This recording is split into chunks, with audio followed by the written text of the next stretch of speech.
सांगा सांगा आज काय बनवायचं तर आज आपण बनवूया जवसापासून एकदम खमंग अशी जवसाची चटणी, जी शरीराला फारच उपयुक्त असते. कारण जवसामध्ये भरभरून ओमेगा 3 फॅटी ऍसिड असतात आणि ते आपल्या शरीरासाठी फारच उपयुक्त असतं. आता मी बऱ्याच जणांकडे पाहिलंय की जवसाची चटणी म्हटलं ना, ते फक्त त्याच्यात लसूण, लाल तिखट आणि मीठ घालून त्याला बारीक करून ठेवतात. मग अशी चटणी कोणाला खावीशी वाटेल का? म्हणूनच मी आज ठरवलं की आमच्या घरी ज्या पद्धतीने जवसाची चटणी बनवली जाते ना, ती पद्धत तुमच्याबरोबर एकदा शेअर करावी. सांगा मग मला कमेंटमध्ये आजची ही जवसाची चटणी तुम्हाला कशी वाटली बरं.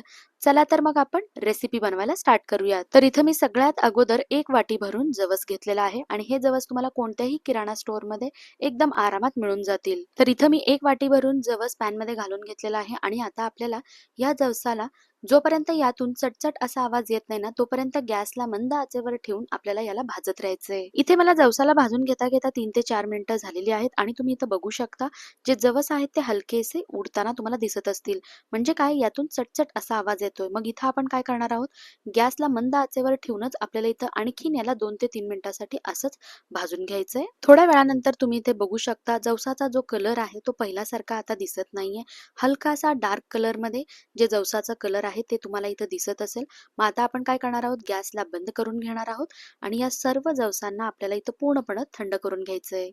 तर थोड्या वेळानंतर तुम्ही इथे बघू शकता जे जवस आपण भाजून ठेवलेले होते ते पूर्णपणे गार झालेले आहे. तर आता आपण या सर्व भाजलेल्या जवसांना मिक्सी जार मध्ये ऍड करून घेऊयात. तर हे बघा, इथं मी सर्व भाजून घेतलेलं जवस मिक्सी जार मध्ये ऍड करून घेतलेलं आहे. तर यातच आपण 15 ते 18 लसणाच्या पाकळ्या ऍड करून घेऊयात. या लसणामुळे चटणीला एक खमंग अशी चव येते, म्हणून मी जेव्हा पण जवसाची चटणी करते ना, भरभरून लसणाचा वापर करते.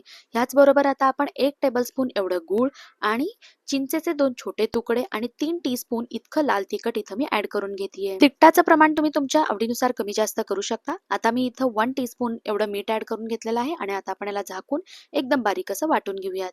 तर हे बघा, इथं मी सर्व चटणीला मिक्सर मध्ये एकदम बारीक असं वाटून घेतलेलं आहे. आणि आता मला सांगा, जर तुम्ही अशी एकदम चविष्ट अशी चटणी बनवाल तर तुमच्या घरातली लोक ह्या चटणीला खायला नकार कशाला देतील बरं? जर तुम्हाला माझ्या बोलण्यावर विश्वास बसत नसेल ना, तर एकदा तुम्ही ह्या चटणीला घरी नक्की ट्राय करून बघा.